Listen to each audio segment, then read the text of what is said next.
오늘은 그렇다고 한다면 그 화성을 설계하고 또 8일간의 화성 행차 그 부분을 전체적으로 주관한 인물 다산 정약용 선생에 대한 이야기를 해볼 필요가 있을 것 같아요.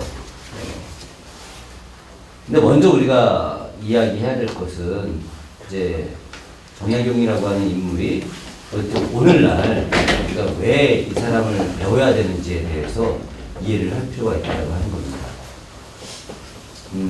우리 어린이들한테는 조금 어려운 이야기일 수 있겠지만 내년이 2014년이에요. 그죠?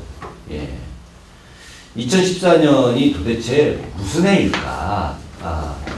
이런 고민을 사실 우리가 지금 하고 살아야 됩니다. 2014년은 바로 갑오농민전쟁 1894년에 있었던 갑오농민전쟁의 120주년이 되는 해예요. 매우 의미 있는 해죠. 그죠? 이 갑오년이라고 하는 것은 바로 새로운 출발을 의미하는 역사적으로 쭉 그런 해였던 것 같아요. 그래서 갑오농민전쟁을 통해서 해정개혁안 그간 조선에서 가장 문제가 됐던 아주 나쁜 제도들 10가지를 없애버리죠. 가령 신분제 철폐하고 여자들 과부들 제가 금지한 거 철폐해버리고 막 이런 여러 과거제도 완전 철폐해버리고 이런 식으로 정말 그 몇천 년 우리 민족사에 있어서 가장 안 좋았던 것들을 없애버리면서 새로운 시대를 열었던 그것이 바로 갑오농민전쟁, 갑오년의 의미거든요. 그런 측면에서 이제 내년 2014년이 굉장히 중요한 새로운 시대의 변혁을 이끌어낼 그런 갑오년이 될 거라고 저는 생각을 하는데 그 120년 전에 갑오농민전쟁의 사상적 기반이 도대체 무엇이었느냐 이 고민을 해볼 필요가 있다는 거예요. 갑오농민전쟁을 갖다가 우리가 흔히 1894년 농민전쟁 그죠? 이렇게도 부르고 혹은 갑오년, 갑오동학 농민전쟁 이렇게도 부르고 갑오동학혁명 이렇게도 부른단 말이죠. 갑오라고 하는 것은 어쨌든 1894년을 이야기하는 건데 여기 단순하게 농민전쟁이라고 이야기했지만 여기에 동학 이런 말이 들어가 있어요. 그죠? 여러분 너무 잘 아시다시피 이 출발점은 바로 고부군수였던 조병갑, 그죠? 이 조병갑의 아주 나쁜 일에 대해서 여러분 잘 아시는 전봉준, 그죠? 전봉준, 손아중, 김계남 이 세 장수들이 연대를 해서 농민군을 이끌고 그리고 고부군수 조병갑을 내쫓고 만석보를 터뜨리고 그리고 황토현에서 관군을 무찌르고 전주성을 점령하고 그 전주성 점령에서 전주 화약을 일으키면서 화약이라고 하는 것이 이제 중앙정부에서 이러다가는 정말 백성들의 나라가 되겠다라고 생각해가지고 타협점을 찾죠. 그래서 당시 고종이 내려보냈던 사람이 홍계훈이라고 하는 인물이었죠. 그죠? 홍계훈이 여러분 너무 잘 아시는 이모군란 때 당시 민왕후를 업고서 장원까지 도피해서 민왕후를 보호해줬던 인물이 홍계훈이죠. 몇 년 전에 그 수혜하고 조승우하고 나왔던 영화 나비처럼 불꽃처럼이었나 불꽃처럼 나비처럼이었나 그죠? 그 영화에 나왔던 그 조승우 역이 홍계훈이라고 하는 인물 역이었거든요. 어쨌든 이 사람이 민왕후가 딱 다시 중앙정계 왕비가 돼서 복귀하고 흥선대학원 내쫓고 고종이야 어리버리한 국왕이니까 여자가 좌지우지하면서 절대 권력을 잡았을 때 그때 이 홍계훈이 당시 무관으로 최고위직까지 올라가서 조정에서는 가장 영향력이 큰 사람이었고 그래서 갑오농민전쟁 때 홍계훈이 전주에 조정을 대표하는 사절단을 내려와서 백성들의 이야기를 들어주었던 인물이었죠. 어쨌든 홍계훈은 상당히 이렇게 그 권력자이기도 했지만은 백성들의 삶을 이해했던 인물 중에 한 명입니다. 근데 이 홍계훈이 당시 해정개혁안 10조를 이렇게 만드는데 동의를 했는데 그때 생각들이 여러분들 다 동학 이렇게 들어갔기 때문에 이 1894년 농민전쟁의 생각들, 근본이 동학이라고 생각을 하겠지만, 물론 동학이 굉장히 훌륭한 거예요. 이 세상에서 동학만큼 당시 인내천, 사람이 곧 하늘이고, 실행 방법으로 사인여천, 사람 섬기기를, 이 사자가 일사자가 아니라 섬길사자거든요. 섬길사. 사인, 사람 섬기기를 여라고 하는 말은 같다라고 하는 말이죠. 하늘과 같이 해야 된다. 사람 섬기기를 하늘과 같이 해야 된다. 이거 얼마나 대단한 말이에요. 그죠? 이것에 대한 근본이 동학에 있지만, 그러나 실제로 동학농민전쟁에 있어서의 근본은 무엇이었냐? 바로 다산 선생 생각이었어요. 혹시 그런 얘기 들어보셨어요? 그 동학농민전쟁 일으키기 전에 전봉준, 손아준, 김계남 이 세 장수가 전라북도 고창 유명한 절 선운사 위에 쭉 올라가면 도소랍이라고 있는데, 도소랍에 가면 마애불, 큰 마애불이 있어요. 그 마애불에서 비기를 꺼냈다. 그런 말 있죠, 그죠? 그 비기가 뭐였느냐? 경세유표였다는 거예요. 경세유표라고 하는 것이 바로 다산 선생이 이 사회를 개혁하기 위한 사회제도 개혁, 국정개혁 이런 게 담겨있는 내용이 경세유표인데, 그 경세유표를 꺼냈다라고 하는 이야기가 전설처럼 내려오는 거죠. 그런 전설처럼 내려오는 이야기가 바로 다산 선생의 책이었고, 그런 내용이 바로 전라도 일대에 가득했다라고 하는 겁니다. 다산 선생이 강진에서 18년간 유배했었죠, 그죠? 다산의 제자 그룹들이 다산의 책들을 갖다 계속해서 베껴서 퍼뜨리고, 그런 것들이 바로 호남 지역 일대에서 사회개혁 사상의 가장 핵심이 되었다고 하는 것이 지금 역사학계의 중론이에요.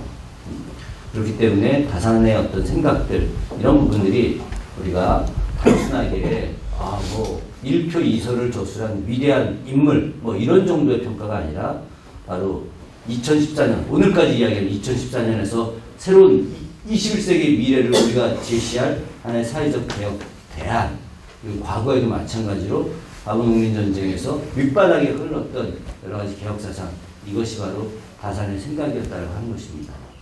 그럼 다산의 이런 실용적인 생각은 어디서부터 비롯됐을까? 여러분들이 그것에 대한 이해를 할 필요가 있다고 하는 거예요. 다산 선생이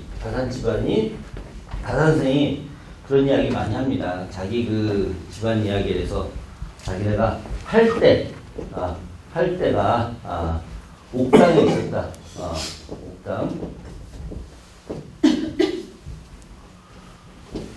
옥당 구술옥자죠. 구술옥자. 옥당이라는 말이 도대체 무슨 말일까요? 홍문관. 그렇죠. 홍문관. 예. 홍문관이죠. 자기 집안에 이 선대가 8대가 그대로 계속 홍문관에 재직을 했었다는 이야기예요. 다산과 그의 형제들 이라는 책이 있잖아요. 그 형제들이 참 대단하죠. 다산의 큰형이 약현이죠, 그죠? 약현. 둘째 형이 약전. 셋째가 약종. 넷째가 약용이죠. 예. 이게 이제 요 세 형제는 한 어머니 밑에서 자라고, 여기는 다른 어머니였죠. 정재훈 선생이 처음 결혼했는데 약현만 낳고 그 어머니가 돌아가셨어요. 그죠? 두 번째로 맞이한 아내가 공제 윤두서의 손녀딸을 맞이한 거죠. 해남 윤씨. 본관이 이제 해남이고, 윤씨죠. 그죠? 여기 해남 윤씨 한번 손 들어보세요. 없는 모양이죠? 제가 최근에 해남 분들하고 참 인연을 많이 맺게 됐어요. 어떻게 다 그냥 갑자기 집중적으로 해남 분들을 만나게 되는지 잘 모르겠는데, 그 고산 윤선도의 손자가 공제 윤두서고, 공제 윤두서의 손녀딸이 다산의 친어머니입니다.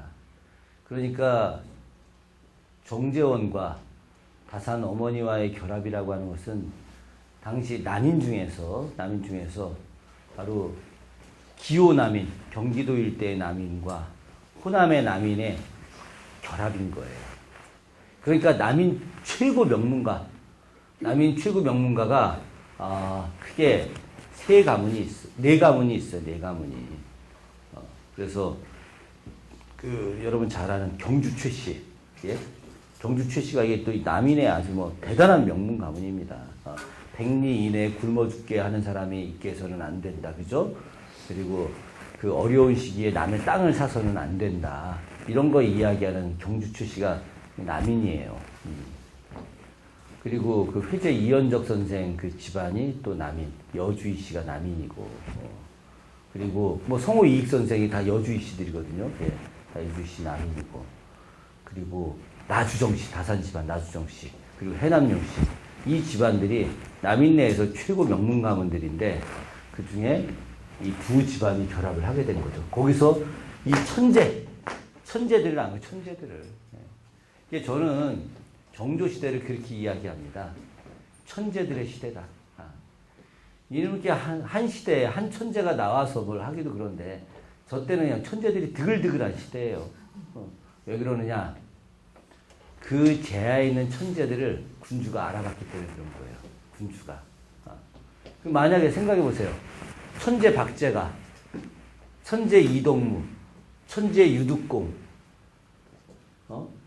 또 천재 이서구는 물론 양반 출신이긴 하지만은, 서이수, 또 백동수, 이런 천재들, 이 사람들 다 뭡니까? 다 서자들이잖아요. 그 서얼들이잖아. 이 서얼들은 관직에 나갈 수도 없고, 세상에 이름 낼 수도 없는데, 이런 천재들을 정조가 다 끌어안아갖고, 관직 주고, 나중에 막 골 수령까지 보내주고 하지 않습니까? 그죠? 응? 이 대단한 일들이죠. 천재 박지원, 천재 이가환, 천재 정약용, 정약전 이 사람들 말할 것도 없고, 이승훈, 다 기라성 같은 천재들을 정조가 끌어안고 가는 거예요. 그래서 정조 시대가 천재들의 시대, 새로운 변화의 시대. 사실 우리가 그런 얘기를 많이 해요. 이 시대가 변하는 것은 개인들, 똑똑한 사람들에 의해서 끌어나가는 것이 아니라 백성들의 어떤 힘에 의해서, 백성들의 변화에 의지해서 끌어나가는 거다. 변화되는 것이다. 그래서 해겔이 이야기한 변증법, 양이 충만해지고 양쪽으로 팽창하게 되면 질적인 변화를 이루어간다. 양에서 질변환이라고 하는 것이 이제 해겔의 변증법 논리인데, 이 논리가 이제 역사 발전의 원동력이다. 이렇게 이야기하는 거죠. 틀린 이야기가 아니에요. 맞는 이야기죠. 맞는 이야기이긴 하지만은, 그러나 더 중요한 것은 그런 변화를 갖다 이끌어내는 힘을 갖고 있는 지혜로운 인간들이 있는 거예요. 가령 동학농민전쟁의 주인공 전봉준 같은 사람들, 그죠? 시대의 변화를 읽고 그 충만한 백성들의 그런 팽배된 변화의 욕구들을 갖다가 끌어내져 나가는 거거든요. 다산 같은 경우, 다산 같은 그런 많은 뛰어난 학자들, 천재들이 존재할 때 그때 그걸 갖다가 이끌어 나갔던 사람들, 그러니까 시대의 변화를 갖다가 이끌어냈던 몇몇 인물들, 분명히 존재하는 거, 그들을 갖다 무시해서는 절대 안 되는 것이거든요. 그런 눈 밝은 지도자들이 있어야 되는 거예요. 그러니까 우리가 늘 원하는 것이 그런 눈 밝은 지도자를 원하는 거예요. 그래야지 시대가 풍요로워지는 건데, 그게 지도자가 중요한 거예요. 그래서 지도자가. 어쨌든 이 시기에 그 다산의 아버지가 해남 윤씨와의 결합을 통해서 이제 형제들을 낳게 되는데, 이 정재원이라는 분이 학통이 어디로 이어지는 거냐, 이걸 잘 봐야 돼요, 여러분들이. 이제 그 어떤 사람들의 학문들을 공부하게 됐느냐, 이걸 갖다가 이해하지 않고 그 인물을 갖다 바라보아서는 절대로 될 수가 없다는 거죠. 이 정재원 선생의 4대조가 되죠. 그죠? 다산한테 이제 5대조가 되는데, 그 윗대 중에 정시한이라는 분이 있어요. 정시한. 이분이 이제 아까 말씀드렸던 원주 살았던 분인데, 이 정시한 선생이 굉장히 열려있는 사고를 가졌던 분이세요. 당시 유학이 중심이 되던 사회에서 이 정치아이라는 분은 불교, 도교, 양명학 이런 모든 것들을 갖다가 다 이해하고 받아들였던 인물인 거죠. 그리고 서양의 서적들, 서양 기계 문명 이런 것들을 갖다가 막 보게 된 거예요. 그러면서 깨어 있었던 거죠. 그래서 이 집안 사람들이 백성을 위해서 일을 하기 위해서는 뭘 해야 된다? 실용적 학문을 배워야 된다. 속량만 공부해서는 안 된다. 그래서 가르쳐준 것이 요즘으로 치게 되면 건축학, 토목학, 기하학, 그리고 천문학, 그리고 또 하나가 제가 제일 싫어하는 학문, 수학. 다산이 수학 천재. 당시 상수학이라고 했는데. 그래서 요즘 용주사에서 다산 정약용 캠프를 해요. 그러니까 중학생들 대상으로 하는 다산 교육. 저는 이제 다산이 갖고 있는 그런 도전 정신 같은 거, 이런 거를 이야기하는데, 거기서 또 하나가 바로 수학 교육을 시킵니다. 수학의 원리 교육을. 한 2시간 동안. 그래서 그 한신대학교 수학과 교수가 있어요. 윤성식 교수라고. 서울대 수학과 나온 천재 수학자인데, 여기서 조금 더 위에 살아요. 망포동 사니까. 여기서 망포동 가깝잖아요. 그죠? 네. 거기 사는데, 이분이 와서 수학 교육하는 걸 제가 봤는데, 너무 재밌는 거야. 그래서, 야, 고등학교 다닐 때 저런 사람이 우리 수학을 가르쳤으면 내가 40점 만점 중에 내가 8점 맞고 내 대학을 갔을까.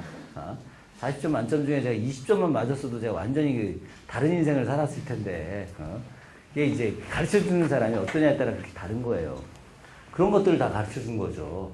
그래서 이 정치한 선생의 이 계보가 바로 정약용까지 이어지는 거예요. 아버지가 이 라인을 타서, 아버지가 굉장히 해박했어요. 그런데 이 아버지하고 다산이 누구의 학통을 잇게 되느냐? 바로 이익 선생의 학통을 이은 거예요. 이익 선생의 아버지가 이하진이라는 분이에요. 이하진. 여기가 여주시. 보통 명문이 아니죠. 그래서 경상도에 이 여주시들이 되게 많아요. 경상도에. 근데 이 이하진이라는 분이 독특한 분이야. 나중에 함경도에 가서, 은산에 가서 유배 갔다가 유배지에서 돌아가셨거든요. 그 유배지에서 이익 선생을 낳은 거예요. 이익 선생 1살 때 아버지가 유배지에서 돌아가셨어. 이게 얼마나 비참한 일입니까? 그죠? 그 어머니가 자기 남편이 유배지에서 죽고 아무것도 없고, 그래서 이 돌된 애를 끌고 안산으로 내려와서 거기서 사는 거죠. 그래서 제가 사실 이 성호 선생님 때문에 머리가 되게 아파요. 그래서 제가 1년간 성호 이익 선생님 시리즈를 경기일보에 연재를 했는데, 그 연재된 이제 에필로그죠. 마지막 글을 월요일 날 아침에 나가요. 전면으로 이제 원고지 20장 써야 되는데, 제가 어제 썼어야 되는데 너무 피곤해가지고 못 쓰고, 이제 이거 끝나고 나면 또 저희 제 선배 변호사들 이제 화성 답사한다고 또 온다는 거야. 그러니까 1시 반에 만나기로 했거든요. 만나서 5시까지 뭐 같이 하고, 그럼 보나마나 또 술 먹자고 할 거야. 이제 끝나고 나서 이제 마지막 글 써요. 글을 어떻게 써야 될지 계속 이제 이틀간 생각을 했어요. 이 흐름을. 이제 흐름만 정리해놓으면 이제 이 치기만 하면 되는 거니까. 어쨌든 됐는데, 그 과정에서 제가 이제 이하진 선생도 어떤 분인지를 이제 알게 됐는데, 정말 놀라운 사람이에요. 깜짝 놀라요. 여기서 가령 본인한테 누가 1억을 준다 이거야. 1억을. 요즘 돈으로다가 1억을 주는데, 현찰로 1억 주지 말고 그걸 다 책 사서 주십시오 이렇게 얘기할 수 있는 사람. 가령 예를 들자면, 가령 1억을 준다. 1억을 주는데 9천만 원은 현찰로 주고, 한 100만 원은 어디 여행 갈 수 있게 좀 해주고, 한 500원 책 사주고, 나머지는 뭐 옷으로 좀 주고, 뭐 그림도 주고, 뭐 이렇게 하자고 하면, 그래, 할 수는 있겠죠. 그죠? 그렇게 할 수 있지 않겠습니까? 그죠? 예. 일단 구청이 현찰로 들어오는 거니까. 이하진은 어떻게 했느냐. 내가 1억을 줄까, 1억을 줄게 이야기했더니, 이 이하진이 저는 그 돈 말고 그걸 다 책으로 사서 주십시오. 그것도 서양에 새로 나온 신간 서적으로. 이 사람이 중국에 사신으로 갔어요. 사신으로 갔는데 중앙정부에서 출장비를 당연히 주죠. 그죠? 출장비를 줬어요. 근데 가서 역할을 너무 잘한 거야. 그래갖고 성과급이 나온 거야. 요즘으로 치게 되면 성과급이 나왔는데 중국 쪽 당시 청에서도 성과급을 주고 조선에서도 성과급을 주는 거예요. 쉽게 정리하자면. 그런데 이 이하진이 그 성과급을 돈으로 받지 않고 다 책을 달라고 했어요. 책으로. 딴 사람들은 어떻게 하느냐. 그걸 돈으로 받아가지고 청나라에서 물품 사갖고 와갖고 조선으로 갖고 와서 팔아서 이윤 남기거든요. 이 사람은 아주 독특한 사람이에요. 다 책을 갖고 온 거야. 다 책을. 그래서 수많은 책상자들이 다 압록강을 건너서 안산의 송호 이익 선생의 본가로 들어온 거예요. 그래서 이 자식들이 그 책을 보면서 송호 선생이 그 시골에 앉아가지고 어떻게 송호사설이라는 책을 썼겠습니까? 송호 문집을 썼겠어요. 아버지가 남겨놓은 그 유산으로, 그 책으로다가. 그래서 송호 선생이 서양서적을 일찍부터 본 거예요. 천주실 이런 거 탁탁 보고. 그래서 송호는 거꾸로 천주학에 대해서 긍정성을 갖고 있었어요. 왜? 송호가 살던 그 시기까지만 하더라도 천주교에서 제사 금지를 시키지 않았거든. 그러니까 예수의 예법에 따라서 십자가를 인정하는 모든 조건에 따라서 조상에 대한 제사를 갖다가 허용을 해줬거든. 그러니까 기본적으로 효는 기본이 되는 거잖아요. 그죠? 그러니까 송호가 살던 시절에 서학은 효에 대한 인정을 하고 제사에 대한 인정, 조상숭배를 인정을 했기 때문에 굳이 서학을 나쁘게 볼 이유가 없는 거예요. 그러면서 상제가 이제 우리가 이제 하느님을 이야기하는 거죠. 상제가 이야기하는 내용이 유교에서 이야기한 인, 예, 이 인을 갖다가 회복시켜주는 도리의 하나다 이렇게까지 생각을 한 거예요. 그런 사람이 이제 여러 생각들 저술들을 남겨놓게 됐는데 그걸 갖다가 공부한 사람들이 바로 거꾸로 누구냐, 정약용의 아버지 정지원이기도 했고 정약용의 형이었던 정약전 그리고 정약용 이런 사람들인 거죠. 이 송호 이익 선생의 제자가 몇 사람 있었어요. 물론 많이 있었지만 그중에 제자가 요 이야기만 하고 한 10분 쉬었다 할게. 안정복이라는 분이 있었어요. 안정복. 수남 안정복 아시죠? 동사강목 쓰신 안정복. 그리고 권철신, 권일신 이렇게 크게. 안정복 같은 경우는 송호 이익 선생의 첫 번째 제자에 해당되는 사람이에요. 이 사람은 천주교를 반대했어요. 천주교 신앙을 믿었죠. 권일신다. 그래서 나중에 이 권일신에 대해서 이제 그 정조한테 계속해서 상소를 올렸던, 천주교를 배척하는 사람 상소를 올렸던 사람들은 이 사람은 교주다 이렇게 이야기했어요. 교주, 권일신은 교주. 그러니까 조선 천주교의 우두머리인 거죠. 그죠? 이 사람의 사위가 누구냐? 사위가 정약전이에요. 정약전. 정약전은 자기의 공식적인 스승 사제 관계는 권철신한테 맺었어요. 그 형한테. 권철신은 자신의 스승이고 권일신은 친동생, 권철신의 친동생은 누굽니까? 자기 장인이에요. 이게 다 이렇게 연결되어 있는 거죠. 그런데 이 권철신이 누구의 또 스승이냐? 정조.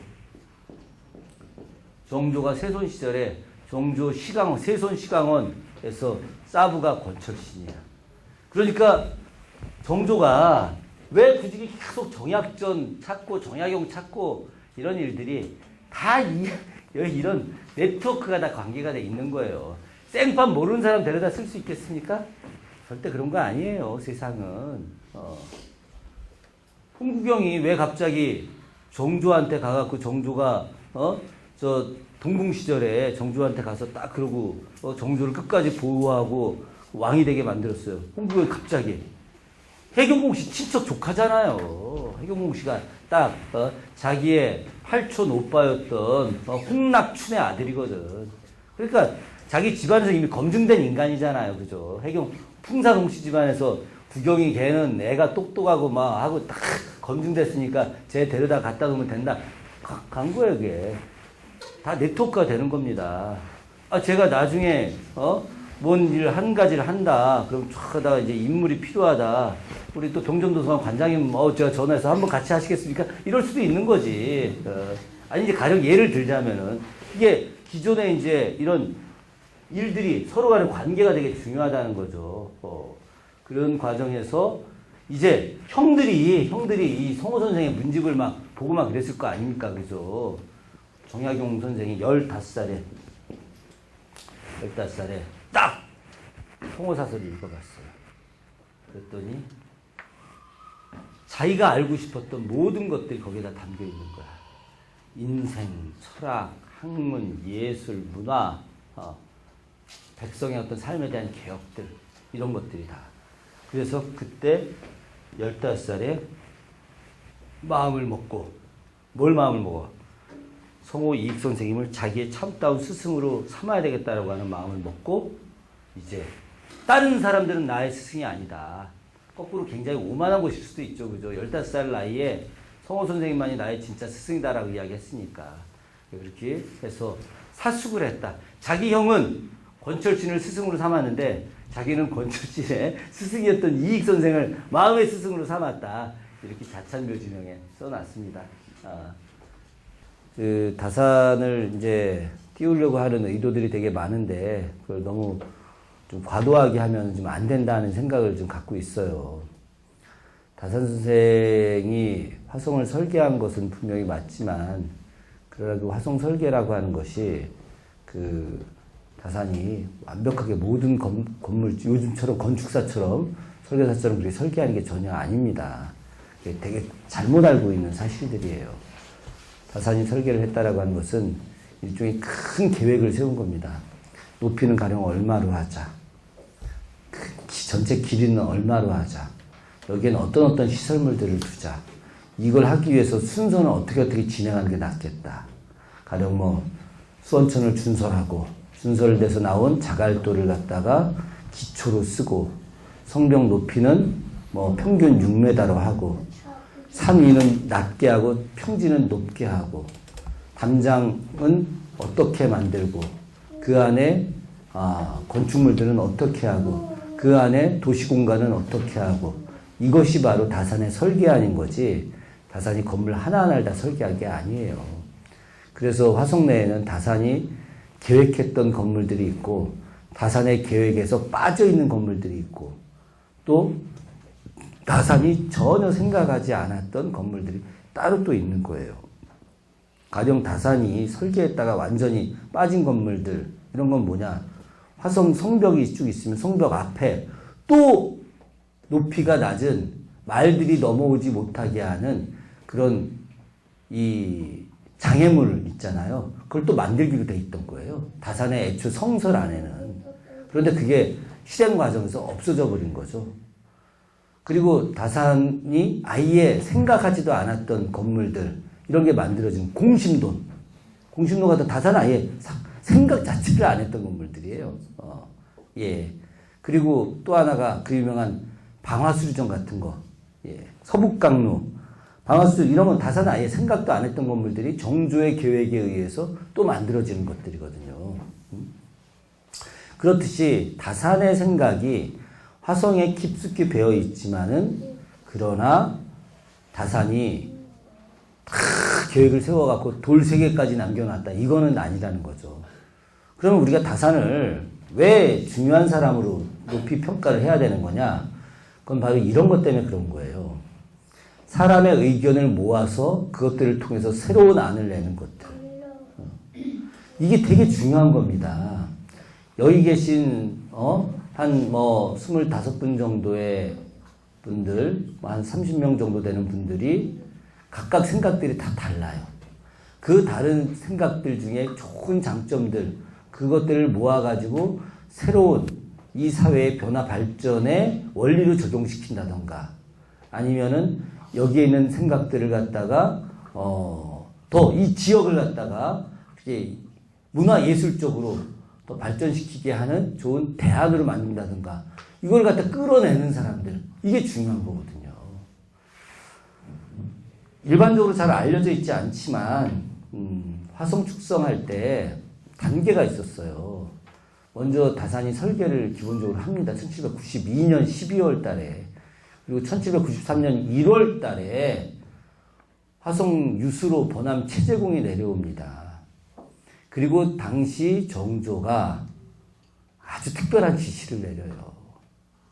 전국에 300개 고을에 모든 성들이, 읍성들이 다 있었는데 그 읍성들의 설계도를 다 바치라고 이야기합니다. 300개 고을의 읍성의 설계도를. 그리고 추가로 그 고을의 성보다 더 좋은 성을 만들 수 있는 아이디어를 낸 성곽 설계도를 또 내라고 이야기하는 거예요. 300개 고을에서 2개씩 내는 거죠. 그래서 2개씩. 그런데 이놈들이 정조의 의견에 반대하는 세력, 정치적 반대 세력들의 수정들이 대충 그려서 냅니다. 실제로. 그래서 어떻게 하느냐. 정조가 열받아서 파직시켜버리고 막 이래요. 그래서 새로운 수정이 갖고 다시 그려서 내고, 파직돼서 무섭잖아요. 그죠? 그것들을 모아서 화성으로 갖다 준 거예요. 수원에. 600장이 이제 들어온 거죠, 새로. 그래서 그런 것을 갖다가 다시 재정립해서 최재근과 정약용이라는 사람이 만들어서 새로운 성곽을 만들어낸 거예요.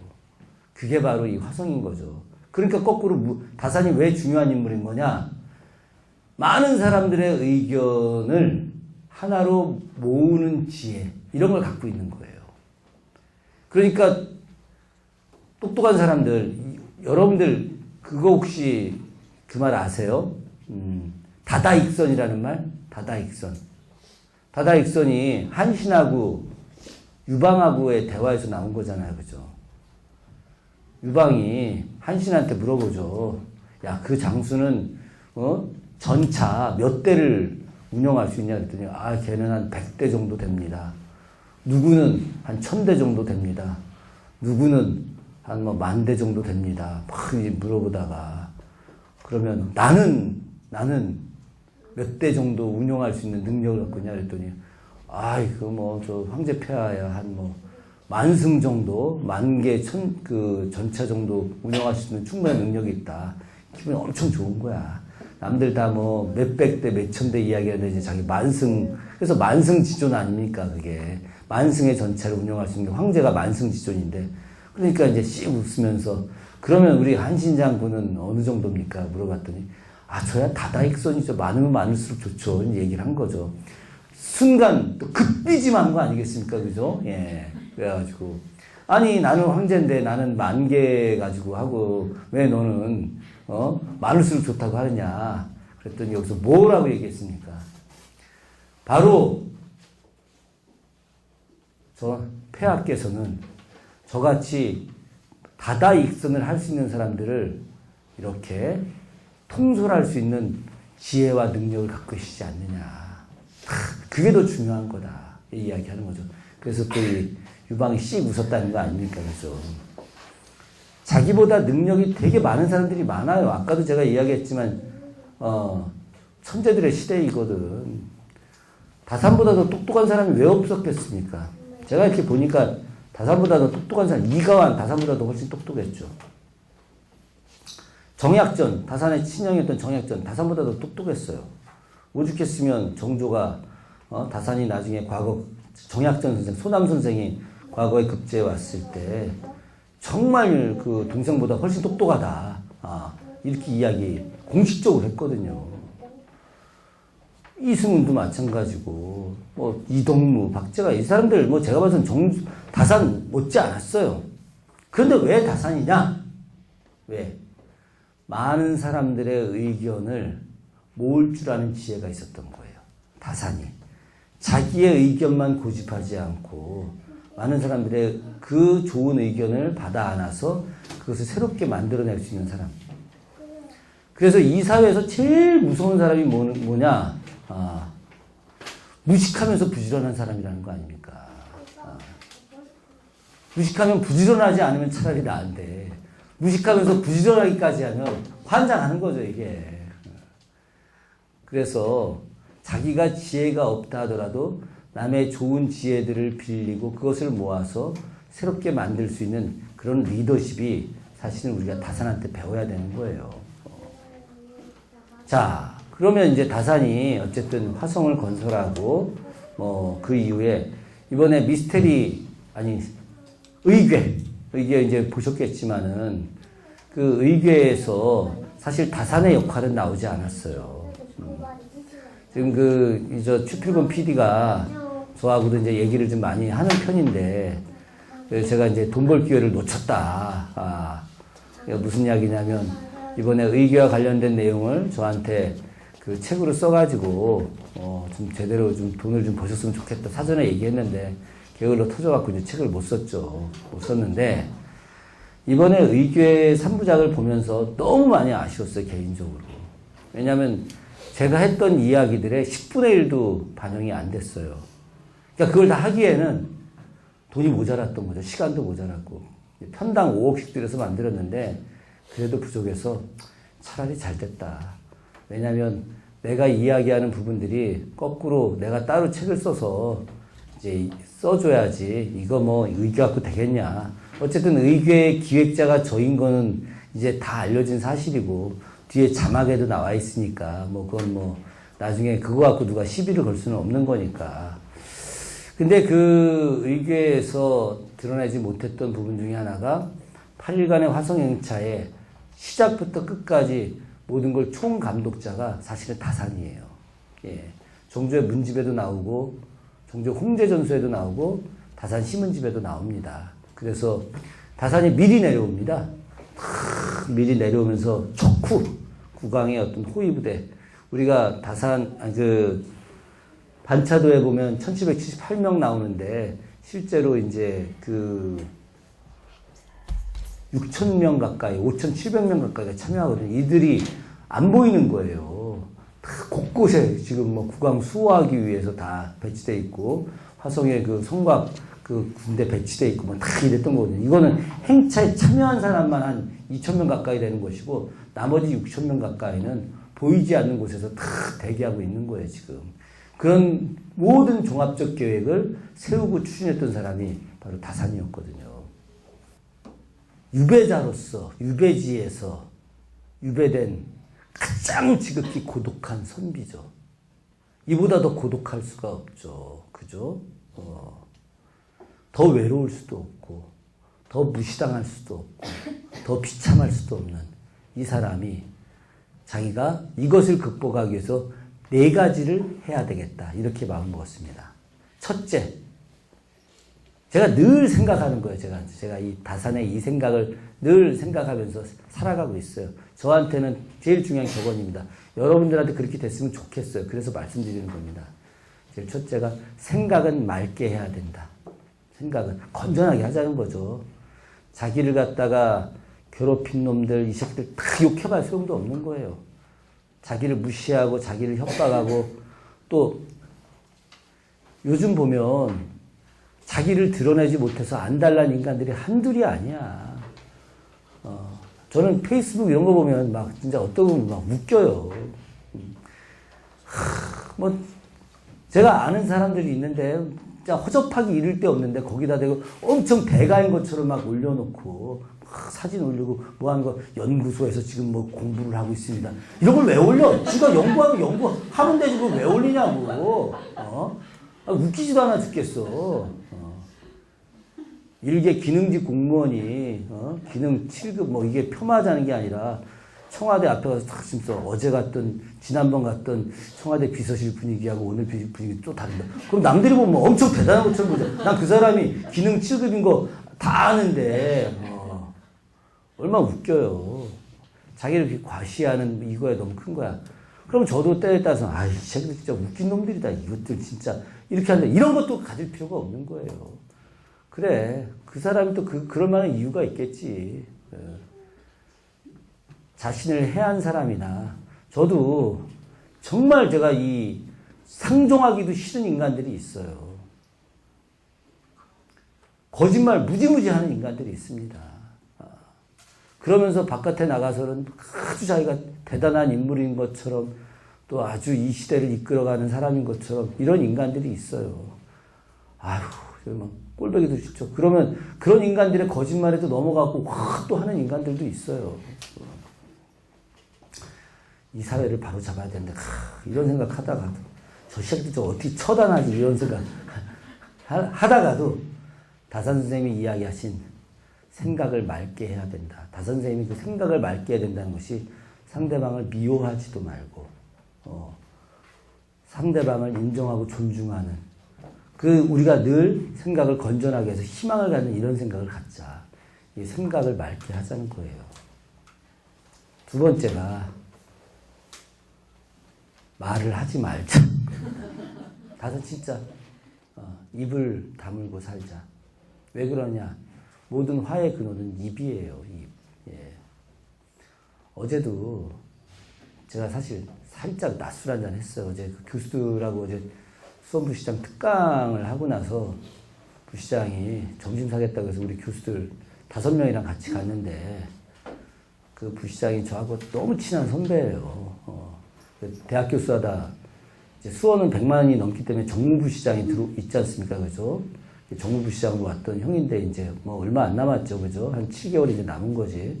이제 사전에 이제 나 이제 이거 끝나고 나면 어떻게 하면 좋지? 그래서 나 학교로 다시 돌아가면 뭐 되긴 하는데 근데 해보니까 뭐 이제 이런 얘기 하다가 형 내가 그럼 길을 알려주지. 뭐 이러면서 얘기하다 이제 점심 먹으면서 얘기하다가 우리 선배 교수가 서강대 정치학과 나온 분인데 올해 딱 오시면 아직 장가를 안 갔어요.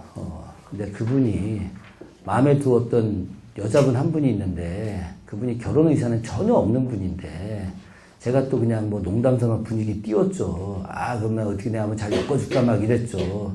제가 한번 얘기했더니 뭐 얘기 꺼내지도 말라고 막 푹 떨었던 분이었는데 그래갖고 이제 뭐 술 먹이면 뭐 분위기 띄웠다가 이 형이 끝나고 다 갔는데 내가 그분한테 내일이라도 연락을 하겠다는 거. 그래서 순간 기겁을 해가지고 형 전화하면 큰일 나. 큰일 나. 아까는 왜 그러더니 그래서 형 아까 뭐 분위기 때문에 그랬더니 급 실망하고 그래 제가 너무 마음이 무거워서 문자로 다 미안해 형 막 이러고 보냈죠. 입이 화근인 거야. 그것 때문에 3시간 동안 엄청 즐거웠는데 그러나 그 형은 이제 상처를 받은 거지. 그죠? 10명이 즐거우면 뭐합니까? 그 당사자가 상처받으면 안 되는 거죠. 그래서 제가 너무 미안하다고 어제 이제 신신 사과를 이제 보냈어요. 그래서 이제 잘 해결됐고, 뭐 그 정도를 이해할 정도의 우리들의 관계는 되니까, 그 제가 또 어제, 입이 화근이구나. 내가 다산을 늘 흠모하고, 다산에 대한 이야기를 하면서도 내가 또 아직까지 이렇게 실수를 하는구나. 어제 또 생각을 했어요. 그래서 이분 또 할 말만 하고, 그러니까 다산의 이야기는 할 말만 하고 쓸데없는 걸 하지 말라는 거죠. 왜 그러냐? 말이 늘 화의 근원이거든. 그러니까 지금 자기가 그 유배지에서 험난하게 처해 있는데, 그러다가 이제, 뭐, 주변에 있는 사람들하고 술 한잔 먹다가, 이놈의 이 조정, 이거 지금 다 쓸어버려야 된다는 둥, 그 천하의 역적 이 새끼들 막 이래버리면은, 거꾸로 본인한테 더 안 좋아진 상황이 생기는 거죠. 그래서 생각은 맑게 하고, 말은 가려서 하자는 거죠. 말을 가려서. 세 번째가 뭐냐? 옷은 단정 입자는 거예요. 이게 되게 의미 있는 말입니다. 좋은 옷을 입자는 게 아니에요. 남한테 무시당하지 않게 기존에 있는 옷을 깨끗이 빨아서 깔끔하게 입고 다니라는 거예요. 그래서 다산 선생님이 늘상 어쨌든 해진 옷이지만, 낡은 옷이지만, 그러나 그 옷을 깔끔하게 입고 다녔어요. 그게 필요한 겁니다. 우리가 그래서 그 좋은 옷을 서로 입고 막 이러는 것보다 입는 옷을 얼마나 오래 지속적으로 깔끔하게 입고 다니느냐, 이것을 생각을 해볼 필요가 있어요. 그리고 네 번째, 마지막이 행동은 장엄하게 하랍니다. 행동은 장엄하게 하라. 그래서 그것이 막 가벼운 행동으로 막 이렇게 할 것이 아니라 무게 있게 행동하는 거죠. 이런 것이야말로 이제 다산 선생이 가장 어려웠던 시절에 했던 이야기들이고, 이 네 가지의 일종의 격언과 같은 거죠. 그죠? 이런 것이 우리들한테 굉장히 도움이 될 만한 것들이다. 늘상 다산이 이야기한 말씀을 기억하시면서 실천하는 우리가 시민이 되기를 바람하지 않습니다. 고맙습니다.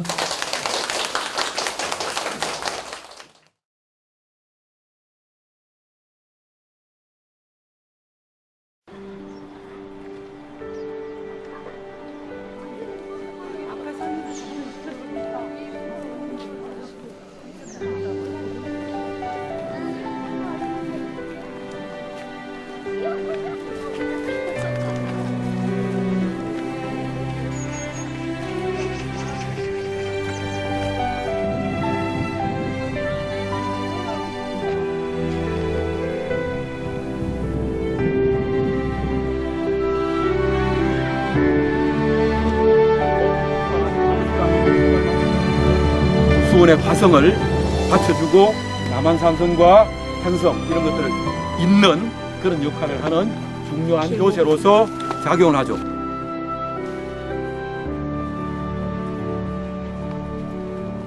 기설세 말마 그러니까 말을 심는다. 독이라는 말이 독이라는 그 말 자체가 민머리를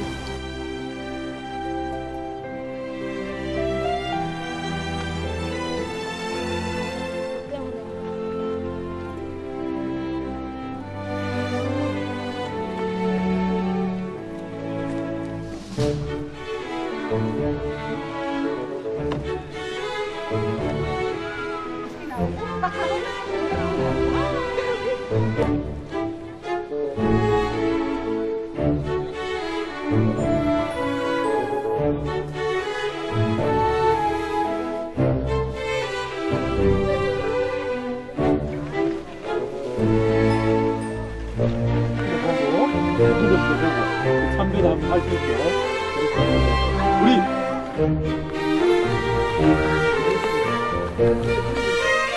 520년이라는 엄청난 그런 그 세월 속에서도 가장 대표적인 그런 그 문장가로, 학자로, 또 실학자로 남았다는 것들은 그 시대가 갖는 어떤 복이다.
과학적인 어떤 수준이나 종합적으로 가장 탁월했던 인물이 남원 홍대웅일 겁니다.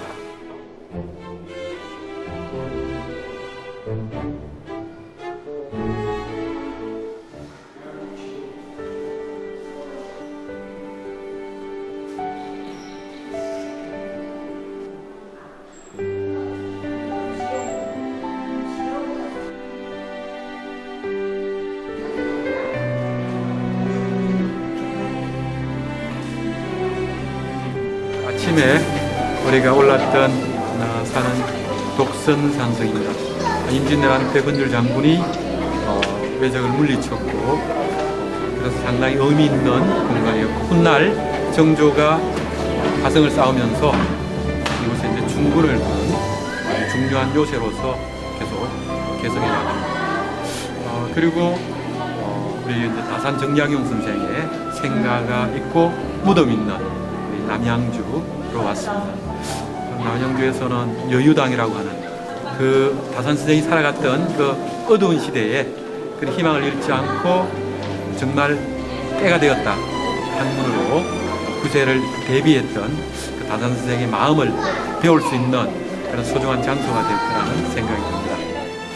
병철 도서관에서 이렇게 좋은 기회를 마련해 주셔서 저도 공부하고 싶었던 부분이기도 하고, 그리고 아이들과 이렇게 어울려서 오니까 좋은 교육도 되고 좋은 나들이도 되었던 것 같습니다.